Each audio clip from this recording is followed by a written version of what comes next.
Launch ধরে এগিয়ে চললাম গঙ্গাসাগরের দিকে।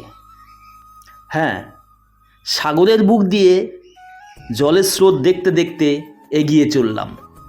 সাগরের মাঝে পাখির ঝাঁক দেখে মনটা ভরে উঠল।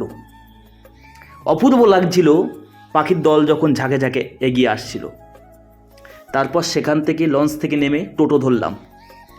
টোটো ধরে এগিয়ে চললাম সামনের দিকে। হ্যাঁ, এগিয়ে চলতে চলতে পথে দেখতে পেলাম নাগমণি গাছ, ফল ধরেছে নাগমণি গাছে। তারপরে গঙ্গায় স্নান করে, গঙ্গাসাগরে এসে গঙ্গায় স্নান করা হবে না, সেটা কখনো হয়? তারপর চলে আসলাম কপিলমুনি আশ্রম। হ্যাঁ, গঙ্গাসাগরের বুকে কপিলমুনি আশ্রম খুব সুন্দর, অপূর্ব লাগলো দেখে। সমস্ত মন্দিরটা ঘুরে আমরা এগিয়ে চললাম সামনের দিকে।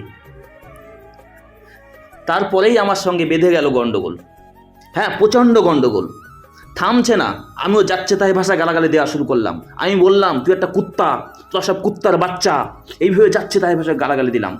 প্রচণ্ড গণ্ডগোল, তুমুল গণ্ডগোল চললো দুজনের মধ্যে।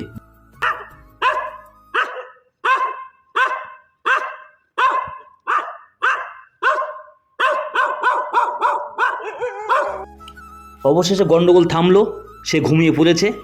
বাই বন্ধুরা, পরে দেখা হবে অন্য ভিডিওয়।